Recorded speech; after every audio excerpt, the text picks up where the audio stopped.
Many years ago, my world died. The signs came suddenly. Sudden migrations of birds, disappearances of towns and lakes vanishing inexplicably. Then came the fall. Rains stopped. Droughts brought our empire to its knees in the space of months. It happened so fast we couldn't respond before our cities became grave sites and battlefields. Peasants and lords alike could no longer carry on and died to the stinging winds and collapsing roofs as the desert sands swallowed everything. Mines that supplied us with much-needed metals became death traps as the air ventilation became clogged with sand. Fishing industries died off as the oceans vanished. Winds picked up, and those caught with no protection suffered greatly or died miserable deaths as the sand peeled their skin off.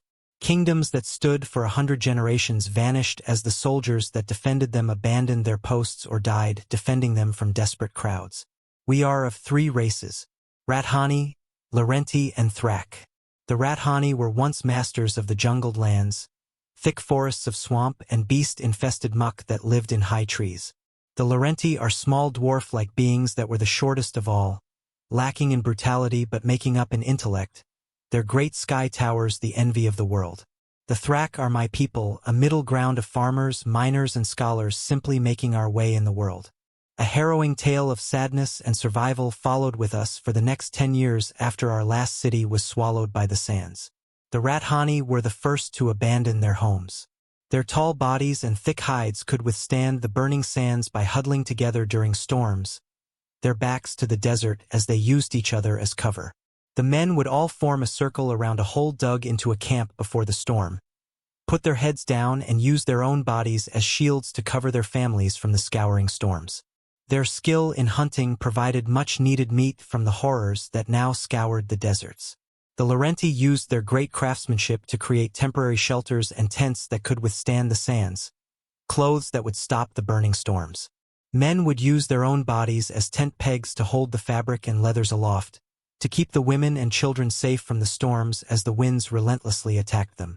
While the storms raged, each man took his turn against the storm, a new man replacing one who fell from pain, while others were cared for in the center. Their craftsmanship rivaled all, and would use this to effect to create a nigh unbreakable tent structure. The Thrak survived by using the sand dunes to shield us from the sands, using clothes or our own bodies to create makeshift camps, protecting us from the great storms. Cramped quarters and careful coordination forced us to carefully manage what resources we had. The men held our tents steady. The women quickly stitched fabrics torn from the winds, or helped drag their husbands to apothecaries as they fell from exhaustion.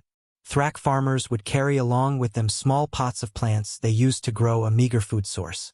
Our numbers dwindled to barely a tenth of what they were within the first 5 years. We saw no need to fight each other, no need for conflict. At this point, it was all together or all to the grave.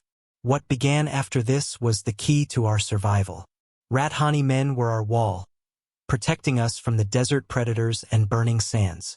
They held up tents and used their own muscles to carry wounded from their posts and shielding all of us from the storms when we couldn't put up tents in time for sudden storms. Thrak workmen and farmers would grow our food and water supplies, easing the use and transport of goods, the plants they grew becoming staple food sources and sources of the fabrics we used in tents. Our doctors were the best of all and could heal whatever wounds the desert inflicted. Laurenti's artisans would create fabrics from discarded plant leaves that would hold up to extensive punishment, and they would quickly erect tents and fortifications to defend us from the storms. What little meat we could scour from the desert beasts was given to mothers and children. The rest of us survived on a mushroom that was nutritious and gave us what we needed to survive, grew anywhere and fast, but was disgusting in flavor. After around 5 years of work, we had created a system where we could work together, flawlessly to survive the storms. But to become prosperous was something that became nearly impossible. And so this continued. For 15 more years we would march on the sands, surviving against all odds. Every storm that came we would hold fast. But we were losing hope. Elders would tell us stories of blue waters, fresh and clean that could be drunk from without boiling. Stories of tall green trees and oceans of the old purple grasslands and flower fields. We had grown as a society, doubling our numbers by this point, and reaching levels of stability we could never hope to achieve at a total of 27,000. Could not be helped. Could not be this. Any attempts we made to better our situation with building of structures would fail. Materials were scarce, and what we did have we needed to maintain shelter, tools and weapons. What materials we could spare were oft cast into attempts to build well sites or permanent structures we could use as we traveled. Wood was becoming increasingly scarce, and the only reliable fuel source became dried husks of a cactus that grew in the dunes. We were alive. We could survive. But there was nothing beyond it. We had a culture but no art to reflect it. Stories to tell but no way to record it. We had creativity but no way to do it without it disappearing. We had a soul but no place to worship. Most times we didn't even have a place we could bury our dead, nor the time to do it. Most would simply be wrapped in a shroud and left to be swallowed by the sands, to die forgotten in the dirt. It finally came to a head one day, an old man on his deathbed. He had said goodbye to his family and lay in sadness as he resigned himself to the end, to be left behind to suffer the sands as the group moved on. It was the only real option we had. Those who could not survive were laid on a bed, wrapped in rags and left to die. We had no other choice. He lay in quiet for a moment, and then began to howl in despair. Gods above, is there no end to the torment you bring upon us? What have we done to deserve this torture? He said in between sobs of despair as another storm approached. We have laid to rest our hatred and distrust. We have laid bare the lies we have told and forgiven the crimes we have committed. We are together as one. Is this not enough? His words permeated everyone's soul as he lay in his bed, weakly holding his hands up in prayer. The telltale rumble of a sudden storm approaching. There was no time to set up camp proper, so we had to huddle and weather the storm together. Rathani men gathered around us and held the group together with practiced precision. Tents and what rags could be found quickly used to huddle children and mothers to cover them from the storms. Please, gods above, please. I use my last breath to beg forgiveness. What more do you want us to do? We can build no temples to ask you for help as the sands destroy them and bury them. We have done all we can, and can do no more. Please, we beg you for mercy. He yelled out as the thunderous roar approached. Please, give us anything. I want my family to feel grass under their feet again. He choked and sputtered. It was any moment now. I would give anything. He coughed and sputtered. To see my family smile again. His chest failed to rise, and like that he was gone. The camp fell to tears as the storm hit. The storm was the worst it has ever been. It came suddenly and brought with it small pebbles that smashed into the sides of our Rathani brethren like arrows against armor. Their cries of pain mixed in with barking orders of their commanders filled the air. Hold the line! They would shout as the sands would strip pieces of their skin away. Mothers cradled their terrified children and couples shared a final embrace. We all knew we would not survive this one without massive losses, as the old man's corpse vanished into the sands. Then suddenly, it stopped. The howling winds and scouring sands just stopped. We were confused. What had just happened? It's a trick. The pain from the storm must be breaking our minds, we thought. It's a mirage, a dream. Then one woman's scream told us all what was going on. Machines! The machines! She cried. We looked up from our desperate huddle and looked up to see we were surrounded by 4 massive machines. They were enormous, reaching hundreds of feet in height.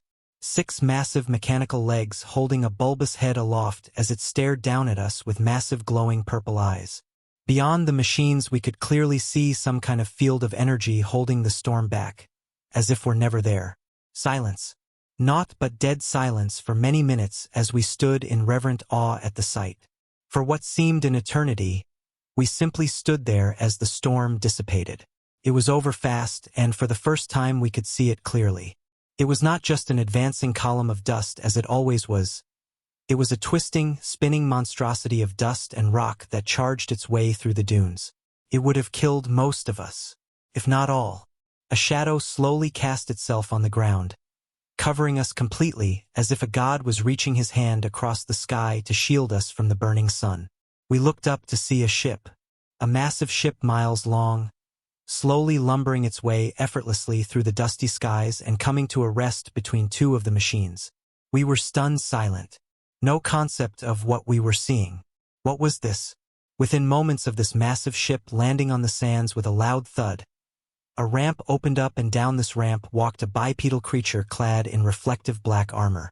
It was covered in strange symbols and insignias, looked to be made of a strange reflective metal, and had on its head a glass covering what we presumed to be its face.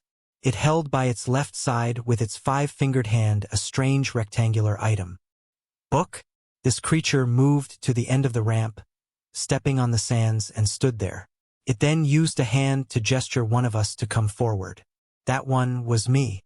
I broke the line, using the moment of confusion, and approached the creature in a daze. By the time I was noticed, it was too late to come get me if something went wrong. I was mystified, entranced. The silence of the past storm must have broken me. This creature was around 3/4 the size of a rat honey, so only slightly taller than me. He looked down and held the book in front of him, opening it to the first page. It was made of a metallic substance. He opened the first page to show a beautiful drawing of this very moment. He looked at me, expectantly, and I blinked. He turned the page and showed another drawing, this time with 2 bubbles emanating from our images. One had symbols of triangles and squares, the other had symbols of X's and Y's. He turned the page and it was a picture of some strange device in his hand. He turned the page again and showed a picture of him, showing my character how to fit it onto his head. The next page showed the 2 characters speaking again. This time both speech bubbles were in the same pattern of X's and Y's. I got the general idea and smiled. He took this as a sign I understood and handed me the device in the picture. I fumbled a bit, and it was a bit uncomfortable, but after he adjusted the device a bit to fit me better, I could get it on me. "Hello. Do you understand me?" he said. "Yes, I do. Who are you?" I asked, able to understand each other perfectly. "My name is Julius. I am human. WHY are you here? What is this?" I asked, perplexed. He reached down to his arm and pressed a button, and the doors to his ship opened at the top of the ramp. Salvation. He turned the page of the book, showing an illustration of our people running into the ship. He turned the page again, showing pictures of us eating hearty meals, sleeping in warm beds. More pictures followed as he told a story without saying a word as our people traveled the stars in his ship, growing, prospering, learning his technology and machines. Then finally meeting his fellow humans as we arrive near a new planet, one of blue oceans and green grass. I was hyperventilating. I dropped the book and nearly fell over. I quickly turned to my people. I had at that moment the biggest smile I could muster plastered across my face. I held my hands out and yelled out to all. My words echoed through the world. "Salvation!" I screamed, then stood aside to help usher my fellows on board. We were safe. Jupiter Drive Yard's emergency hotline. "How may I direct your call?" A delightful happy voice responded as I finished my count of the souls on board. CAS Cassandra's Kiss reporting. "Please direct me to your colony rights purchasing department." I replied calmly and with as friendly a tone as I could, considering the stress. "Okay. One moment please." I rolled my eyes as I was put on hold, having that terrible music played over the line. Jesus, it's 3183, and we still use elevator music from the 1960s. The line suddenly screeched and a male elderly voice spoke next. "I am Ambassador Jeremiah Sorensen. I represent Jupiter Drive Yards and its subsidiaries. How may I help you?" "My name is Julius, Independent Fleet Ops of the Condor Legions. I have a Priority 1 request for a functional terraforming candidate. Settlement as soon as possible," I said, firm and careful. "Oh, one moment. I think we have a few available." A few moments of silence. I could hear typing in the background. "Oh, more than a few. We have an S3 planet with a nitro/oxy atmosphere and stable biosphere with limited but active life. Minimal predators. It has just been cleared for settlement," he said, sending me the data. "Please hold. I need to see the data and compare." I carefully compared the readouts. Same atmosphere, same biosphere, same general biological diversity. It was perfect. I'll take it. Very well, sir. Payment of 2 million credits is... Oh my.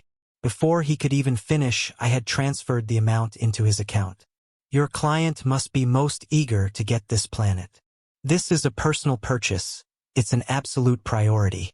I can't wait forever as I have an emergency on my hands. Please provide coordinates and clearances immediately, I said, making sure to speak in a tone that conveyed seriousness. A personal purchase? From a spacer? Of a planet? You will have to excuse me if I find this a bit out of the ordinary. But here you go. Credits received. Coordinates attached to your invoice. Happy trails, I suppose? He was genuinely shocked. Can't say I blamed him. Thank you. Close calm. Took all of my savings. It will be at least another 20 or so years before I can retire now, but they have a home. I'm fine with that. I don't think the Admiralty Board would give a damn either. Once I've dealt with medical issues and got prefab set, we can start first contact protocol. This needed to be dealt with fast. It took barely a week before we came to the new planet. I ignored customs and broadcasted emergency landing procedures. It was barely 20 minutes after I landed, I was ready to disembark. I headed down to the cargo bay to find 27,000 pairs of eyes now staring at me expectantly. That little kid, the one I gave the first translator to. He was now wearing some kind of official robe. They must have made him their ambassador or something. "Hello, human Julius," he said. His voice was squeaky, like a kid. He barely reached up to my chest in height. "Hey, have a good flight? How's everyone doing?" I asked him as I made my way to the boarding ramp. "Better than we could have ever hoped," he responded and followed me to the ramp. I made my way through a hastily crafted shantytown made of fabric and reeds, thin stalks of bamboo like wood, and a fabric that stank of cactus. Good to hear. Things are about to get better though. How could they possibly get any better? We are safe. We have each other. What can you possibly give us that could get any better than this? Home, I said simply and started atmospheric cycling. Atmospheric cycling in progress. Stand by. My ship's computer voice echoed through the cargo bay. Dead silence ran through as the ramp slowly opened. When it hit the ground, everyone was overcome by a beautiful feeling of green grass, swaying trees, and the scent of flowers carried on a breeze. I took my helmet off, showing the little creature my face for the first time. I smiled at him. It took all I had, plus supplies. I'm not going to make my next delivery, and I'm more than likely not going to retire for a few hundred more years, but welcome home, friend. I extended my hand for a handshake. He lunged forward and hugged me instead. Worth it.